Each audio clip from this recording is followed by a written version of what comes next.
Bonjour à tous. Bien-aimés, je voudrais partager avec vous quelques pensées dans Romains chapitre 16.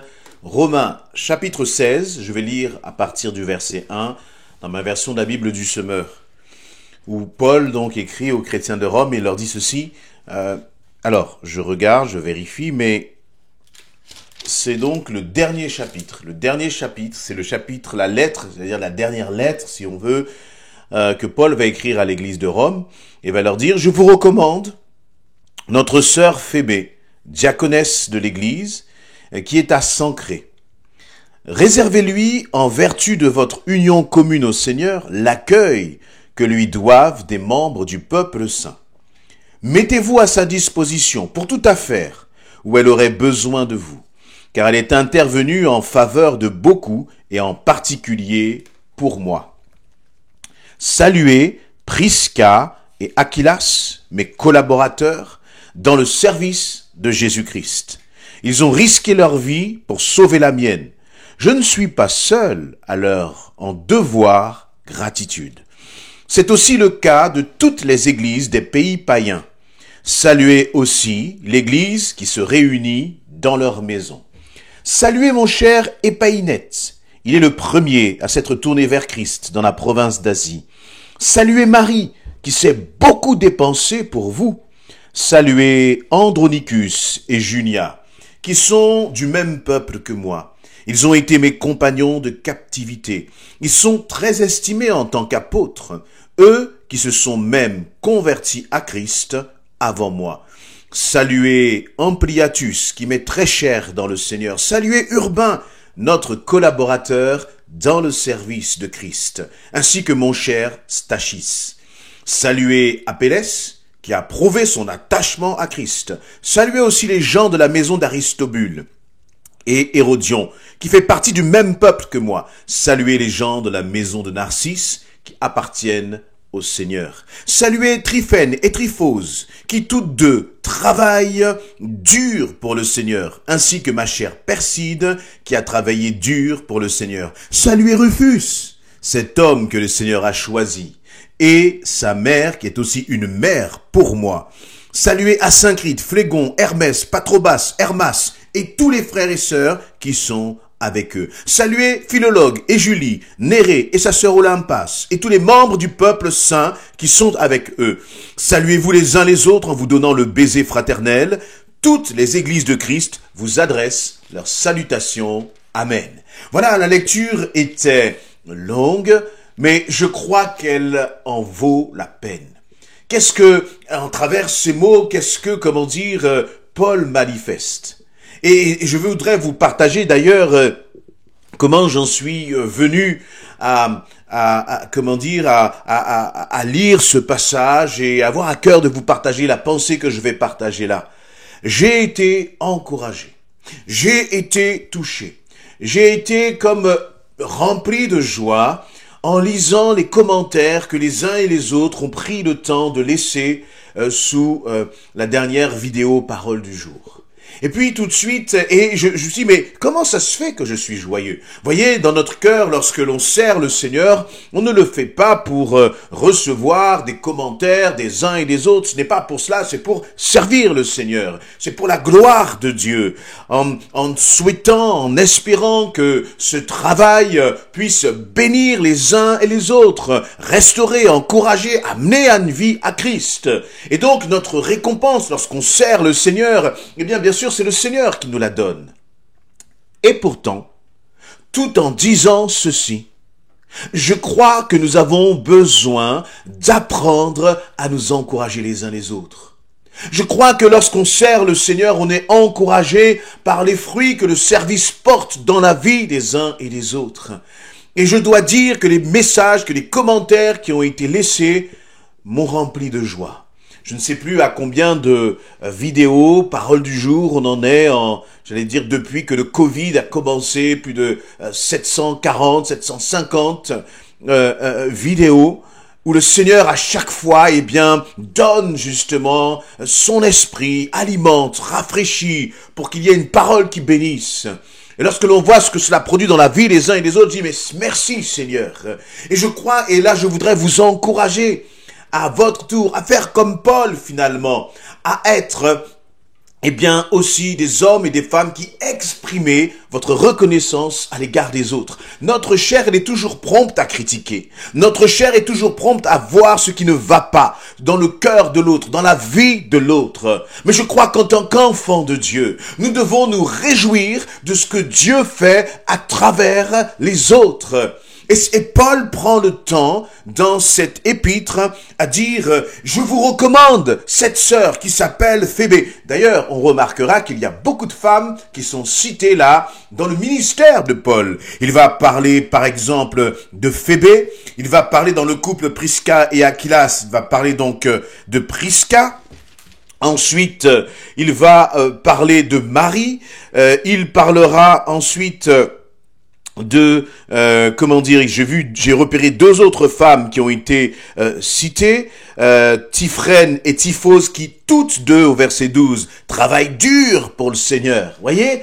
Et Paul, il va citer des hommes, des femmes, des frères, des sœurs, beaucoup de femmes, et je veux prendre le temps justement de saluer toutes les sœurs en Christ qui sont engagées dans toutes les églises du monde entier, qui sont une force vive pour le royaume de Dieu, et qui, malgré bien des difficultés, malgré bien des épreuves, sont attachées au Seigneur, et qui bien souvent sont des exemples de consécration pour nous les frères. Et là, dans ce passage, Paul va dire par exemple de Phébé qu'il faut lui réserver un bon accueil en vertu de son union commune, en vertu justement de tout ce qu'elle a pu, de son service en faveur de beaucoup. Il va saluer le service de Prisca et Aquilas. Et parfois, lorsqu'on va remercier quelqu'un, on va dire, mais non, je peux pas te remercier, parce que la gloire revient au Seigneur. Mais ce n'est pas comme cela que Paul agit. La gloire revient au Seigneur. Mais Dieu manifeste sa gloire à travers des hommes et des femmes qui se lèvent. Des hommes et des femmes qui se consacrent pour les autres, qui s'engagent pour les autres, qui prennent de leur temps, qui prennent sur leurs distractions, sur leurs loisirs, qui prennent sur leur argent pour investir pour le royaume de Dieu. Et Paul va encourager, saluer, reconnaître l'action, l'engagement de ses frères et de ses sœurs. Et je crois que dans nos églises, c'est aussi important de faire cela.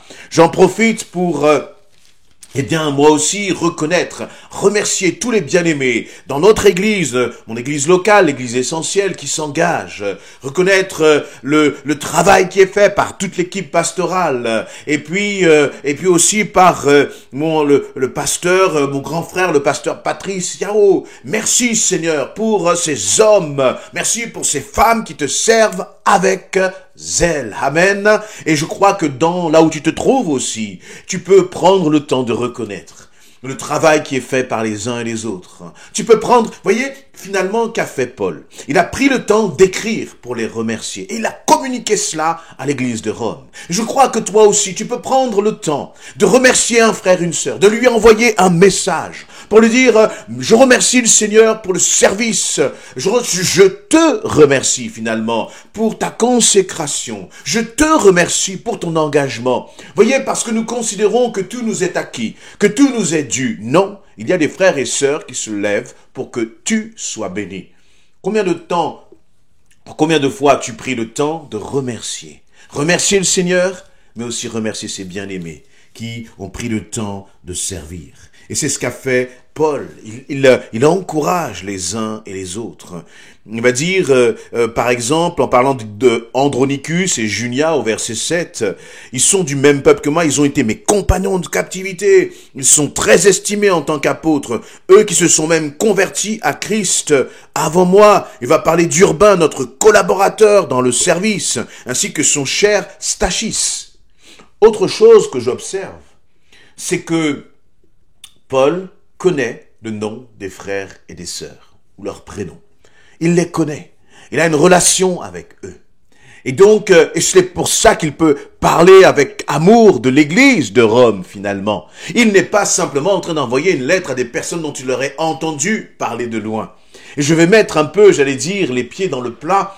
On ne peut pas aimer l'église si on ne connaît pas les gens qui sont dans cette église.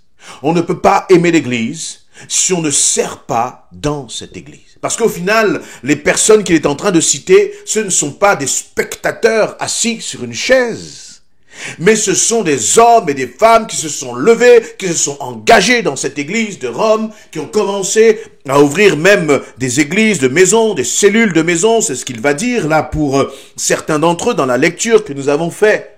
Des hommes et des femmes qui ont pris part au ministère avec lui.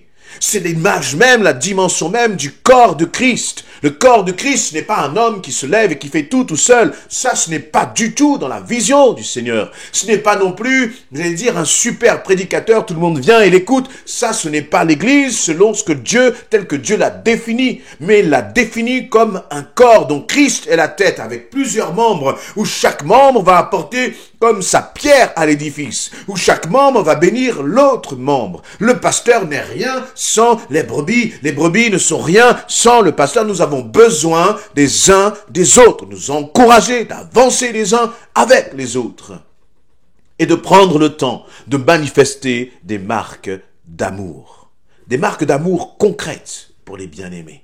Et pendant que je suis en train de vous parler, eh bien le Saint-Esprit m'inspire beaucoup de noms, de prénoms là, dans mon église justement. Et je dis merci Seigneur pour tous ces bien-aimés, exactement comme Paul le fait. Et je crois que lorsque Paul a écrit cette lettre, ce n'est pas une simple formalité, vous voyez, mais c'est avec amour qu'il leur remercie. C'est avec vraiment de la bienveillance qu'il leur remercie. Et puis ça se passe, c'est écrit à la fin, comme je disais, c'est le dernier chapitre de l'épître aux Romains. Et donc, eh bien, il termine par la reconnaissance. C'est comme si il termine par la reconnaissance, il termine par les remerciements. Ces relations et la vie dans l'église de Rome n'est pas une vie où tout est lisse. Voyez, ce n'est pas comme le monde de Disney où tout est bien. Non, c'est une église qui a ses combats, qui a ses difficultés. Peut-être aussi qu'il y a même des choses à reprendre, comme il va le faire dans tout cet épître. Mais au final, il termine par cette note d'amour. L'église où tu te trouves n'est pas une église parfaite. L'église où tu te trouves n'a pas des conducteurs parfaits. Et les frères et sœurs ne sont pas parfaits. Et toi-même, tu n'es pas parfait.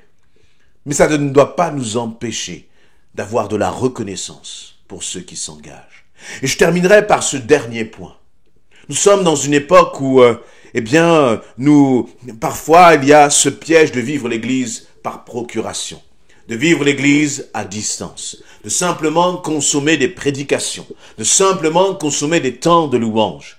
C'est bien de faire cela et ça peut t'édifier, mais c'est loin d'être suffisant. Pourquoi? Parce que si tu vis de cette façon ta relation avec l'église, eh bien, jamais tu ne connaîtras Épaniette, Marie, Andronicus, Junia, Ampliatus, Urbain, Apelles, Aristobule, Hérodion, Tryphène, Tryphose, Phlégon, Asyncrite, Hermès, et je pourrais encore en citer. Jamais tu n'auras une relation d'intimité, de proximité avec ses frères et les sœurs.